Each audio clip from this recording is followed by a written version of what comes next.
como el Guillain-Barré. Tenemos ya a nuestros primeros invitados con nosotros. Está el politólogo Luis Fernando Núñez, exdirector del Centro Carter. Bienvenido, Luis Fernando. Gracias por atendernos esta mañana.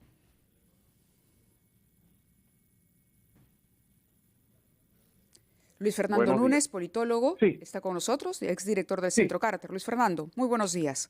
Buen día, estoy con usted. Gracias. Grosso modo, todo lo que hemos escuchado el fin de semana, ya sea, por ejemplo, cómo a través de la señora Benavides hubo una interferencia directa del fujimorismo y de otros políticos también para canjear, digamos, votaciones en el Congreso a cambio de impunidad, o ya sea, por el otro lado, viendo cómo es posible incluso que lleguemos a pensar que de repente no se incluyó a Pedro Castillo en una investigación ni a la propia Dina Boluarte por parte de un equipo de fiscales que tienen en sus manos, y digo tienen porque lo tienen todavía, en sus manos el caso más grande de corrupción del que hayamos sido testigos en los últimos años, el caso Lavallato. ¿Qué impacto tiene en general sobre nuestras instituciones?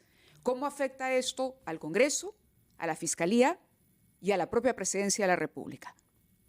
Como acaba de decir Fernando, el problema es que estamos viviendo entre verdades, medias mentiras y mentiras.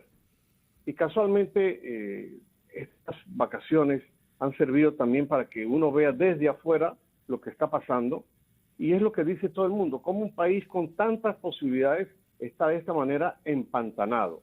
Y lo peor de todo es que estamos normalizando la mentira. Y ya nadie confía en nadie, todo el mundo vive en una desconfianza generalizada, no confías ni en la persona que está a tu lado o el vecino. Entonces, y para colmo, esta frase tan común de la judicialización de la política o la política metiendo la uña en la justicia.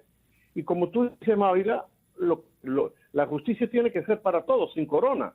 De cualquier manera, lo que pedimos es que se investiguen a todos los implicados. Y otro detalle que mencionaste ahorita, Mávila, el problema de los tiempos. Parece que estas investigaciones duran años y la justicia tardía simplemente no es justicia. El otro día trataba de hablar con un periodista francés y no me acordaba cuándo empezaron, por ejemplo, los juicios contra la señora Fujimori, porque estos fiscales llevan tanto tiempo investigando que ya uno se le olvida los tiempos, la hoja de ruta, una línea de tiempo, un cronograma. Ojalá esto se resuelva rápido y tengamos posibilidades de seguir adelante, porque se viene un proceso electoral que no sabemos si se va a adelantar o no se va a adelantar. Pero ¿crees que a partir de lo que se ha conocido... desconfiado. Claro, pero el problema es que la bomba, en detalle, la podemos conocer de pronto quienes estamos todo el día trabajando en eso, ¿no? Así es. Haciendo una correlación entre a quién se mencionó, en qué momento, cómo se pudo haber favorecido tal o cual actor político. Pero hay un tema importantísimo, que es el efecto inmediato que esto va a tener. Solo para mencionar un ejemplo, Alejandro Soto, presidente del Congreso, de acuerdo al testimonio de Villanueva, pidió que se le archive una denuncia a cambio de poner en agenda un tema. Eso tiene un impacto hoy, lunes 12 de febrero, sobre la presidencia del Congreso y quien lo representa.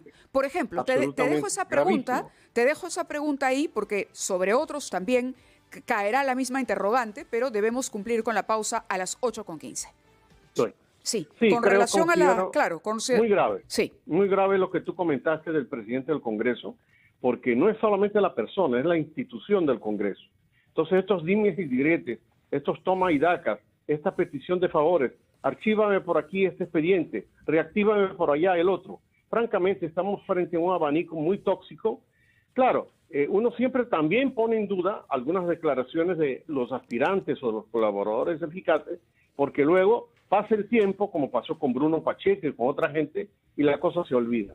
Yo creo, como te dije hace rato antes del comercial, hay que investigar a fondo a todos, pero que esto tenga, como tú dices, antes del viernes, por darle una fecha, una aclaración, porque si no, estamos francamente con un menú tóxico, un abanico tóxico, aparte de otros temas que hemos visto el fin de semana. Armas que se pierden y se van a Ecuador, gasolina vendida de los cupos de los generales, el sobrinísimo Frey que ya volvió, el señor Cerrón que no aparece. el hermanísimo de la presidenta, en fin, y Vizcarra con Moquegua, con maletas llenas de dinero en Palacio. Esto parece una república bananera y me da mucho dolor porque francamente este pudiera ser un país con muchísimas posibilidades. Luis Fernando Núñez, buenos días. Usted nos ha hablado sobre varios de los aspectos que resultan concernidos por las declaraciones del señor Villanueva a la Fiscalía.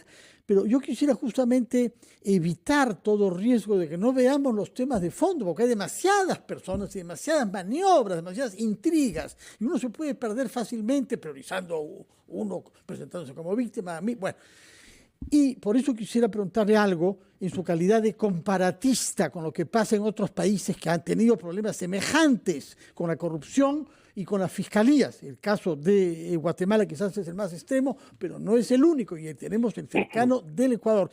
Todo esto ha comenzado, hay que hablar las cosas por su nombre, con el narcotráfico.